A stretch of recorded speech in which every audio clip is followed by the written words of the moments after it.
Thank you so much for taking out the time to come on the platform. I really appreciate you. I know you got a lot of things to do.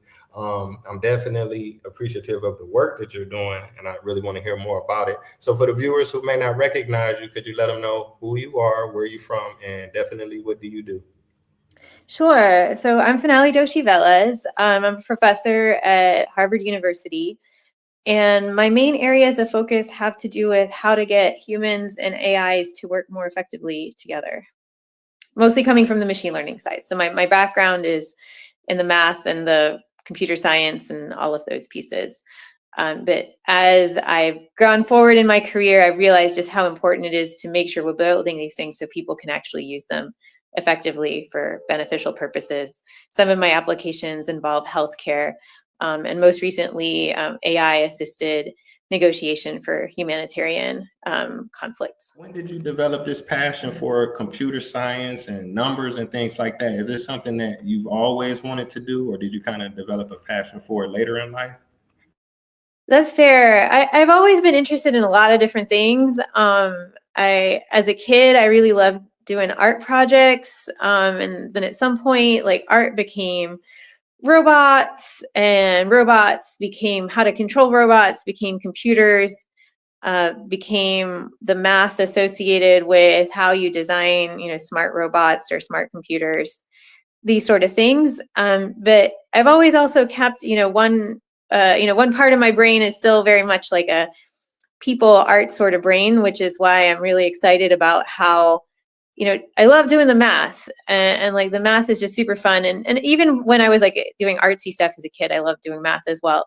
But I want it to be valuable for people to actually have a purpose, not just because it's beautiful.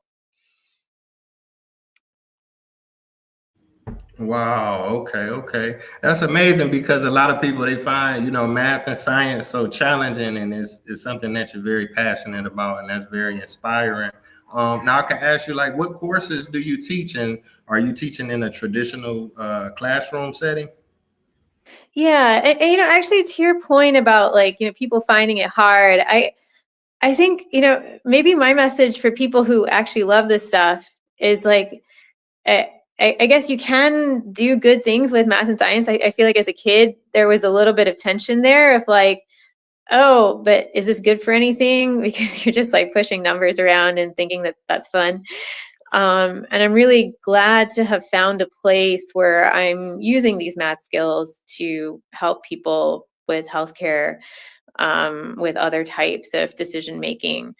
And for people who are not math kids, it's like, oh, maybe some math kids, have some useful things also to add. But in terms of the classroom teaching, I teach the introduction to machine learning, introduction in quotes. It's a fairly advanced junior senior course where I'm trying to teach people not only the core concepts of how machine learning or AI work, but also how it Now, what interfaces. exactly is the data to actionable knowledge group? If you could speak about that a little bit. So that's my research group.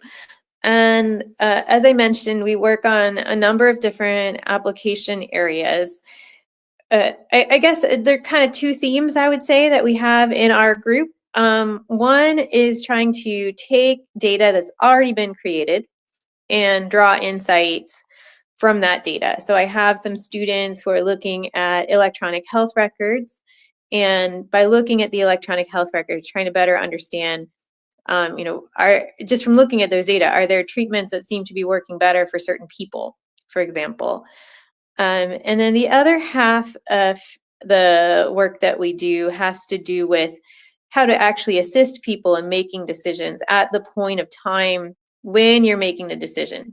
So part of that involves, sharing the right information at the right time to make sure, for example, if a person has a particular condition, you don't, reminding the doctor that the patient has that condition, maybe providing them some recommendations around treatments, but also thinking like we're not cognitively 100% there all of the time. And so what are mechanisms, like if you're more tired, do you need a particular type of help from an AI? And that's different from the type of help that you might need from an AI assistant when you're really on your game. Like AI has changed so dramatically in the last I like, yeah, pick any period of time, right? 2 years, 1 year, 6 months.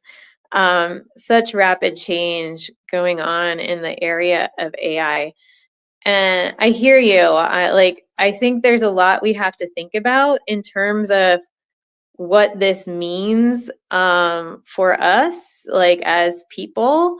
I was actually at a panel at the Harvard Divinity School, and just talking about, like, okay, as AI has become able to do things really, really well, um, what is, what does that mean for, humanity? And then there's like job stuff, but you're also talking about like art and creativity. Uh, and one thing that I thought was really important, like an important point to make, is like AIs can do, but they can't be for us, right? Like we still got to be human. Now back to the technical stuff we do in the lab, I think that we specifically focus on areas where you need human AI teams. Like AIs are really good at processing information, making sure that things don't get forgotten, providing all the pros and cons of a situation. So like all the factual stuff. And humans still need to make the choices, right? Like, because there's not even like think about healthcare. Um, is it like surgery or not surgery? There's not a right choice there. Like cancer, is a cell cancerous? There's a right answer to whether the cell is cancerous or not. But whether you should have a particular surgery, depends on a ton of factors. It's a very personal decision. And so what we're trying to really do is, first of all, use AIs to help make those objective decisions, right? Like cancer, no cancer for some cell. How can you make that type of decision more accurate? But also, how can the AI support people in making those value-based choices, which AI can't make those choices, right? Those are our values, and it's really important we hang on to them in terms of our agency. But how can we use an AI to support us in thinking about, say, all the pros and cons of a particular decision? No, okay, I ask you this. Like I was kind of saying, people probably think of AI, they think of driverless cars or, like I say, music or movies. But I was watching I think it was a TED talk, and you were speaking how AI was beneficial to women that are pregnant. Yeah, like all sorts of places, like wherever there's data. So yeah, you're right. Like, I mean, we think of movies, or, I mean, these days, I mean, you can use AI to draft a bunch, whatever emails, and you can schedule things and all these, like, it's becoming more and more pervasive, I feel like. Or sometimes we don't even realize, or like what the word AI means, but like content recommendations, like what comes up on your YouTube channel, you can think of as a form of machine learning or AI.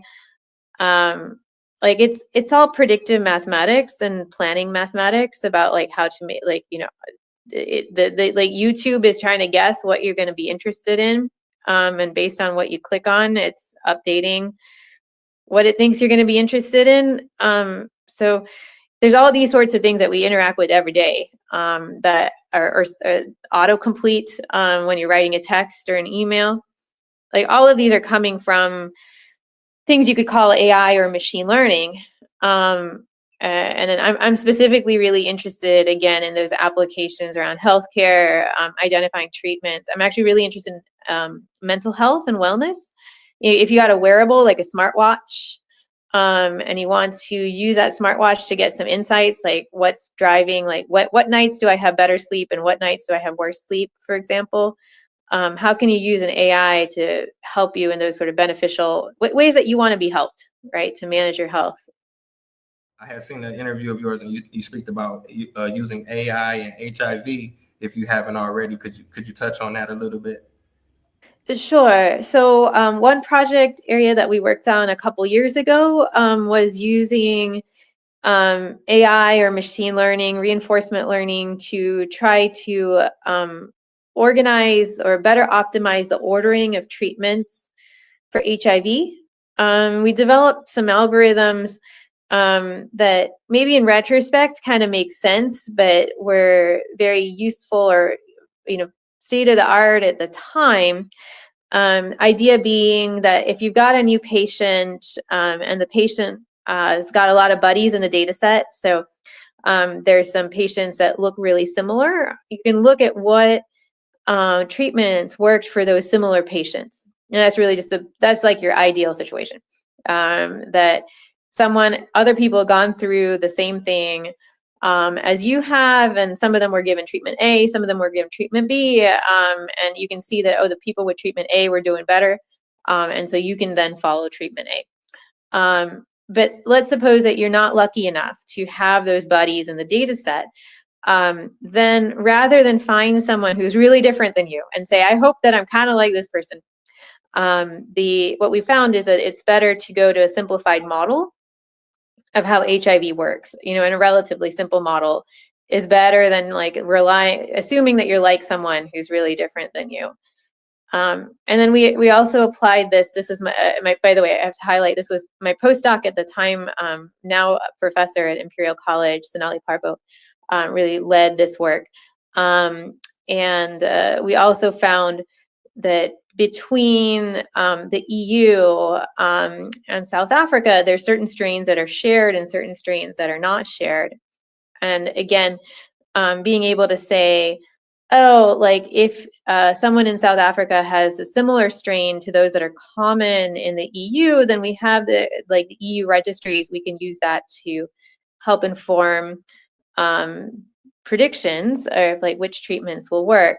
But if there aren't matches, if the strain doesn't match, then actually it's a bad idea, which again makes sense. And the tricky part is trying to figure out whether there's a match and all of this when you don't have all the detail. You don't even know what a strain is, right? You kind of have to infer, or the details of what the strains are. You have to infer all of this from the data. But if you don't have a great match, then it's better to rely on the less well-curated data that you do have, rather than trying to match to, yes, that's a well-curated data set from the EU, but it's not the same strain, so it's not going to be useful. I got a chance to check out the website. I wanted to ask you about, you write fiction, if that's okay, if you could speak about that. Sure. Do you have some books in the works? Yeah. Thanks for asking. So this is the right brain that never left. As I said, even as a kid, I really liked doing art projects and stuff like this. My fiction doesn't really relate to my technical work at all. I'm really interested in fantasy that highlights positive views of how we can build better worlds together. I feel like a lot of fantasy these days, there's a lot of dystopian fiction around, and I can understand, given our times. But I really like to highlight positive, how people can work together to solve problems, how curiosity and compassion can get you a long ways in whatever situation that you're trying to deal with. I draw from some of my South Asian traditions that I grew up with in my fiction, but that's that's my other half of brain. Trying to help make useful things with math, and also trying to help imagine better futures through fiction. Forest bathing, what exactly is that, and is it something that's just recreational? Is it beneficial to you health-wise, or? Yeah, I mean, okay, I can't point to the deep traditions. It's like a thing in Japan. But for me, it's just being around nature. I love being amongst trees. Tropics are totally my thing. So time that we spent in Southeast Asia while I was in sabbatical in Singapore, but just in general, I think that for me, being amongst trees in nature, there's something just spiritually very deep about that, and feeling this. There's a peacefulness. There's a connection to everything that's around you. It's very centering. I definitely love nature. I feel like a lot of people take it for granted, but it has a lot of physical, nutritional, and even totally. Mental health benefits. Yes, yeah. ground. I mean, hopefully we don't have Yeah. to list out all the benefits to be like nature's worth having around, but yes. Yeah, like I think there's so many benefits from hanging out in nature. Yes, indeed, most definitely. And you mentioned Singapore. That's definitely a beautiful place. I've been there. I'm gonna have to go back again. I'm a world traveler. I've been to 70 countries, so I love Wow. traveling. Yeah, I really enjoy it. Okay, one last question. I was gonna ask you about now you write lyrics. I got a chance to check out the music videos. They're educational, they're catchy. I really like them. How long have you been doing that, and what's the inspiration behind those? Yeah. So the very first music video, we were asked to do a presentation for the incoming PhD students. And one of the folks in the lab just kind of all of a sudden was like, what if we do a music video? And I love to write, and parody lyrics are totally like something I just love doing. So I was like, I'll be the lyricist. And someone else in lab was like, I'll do silly dancing. And someone else was like, actually, I sing with like an actual group. And there it was. And that was the first one, and it became a tradition for a while in the lab.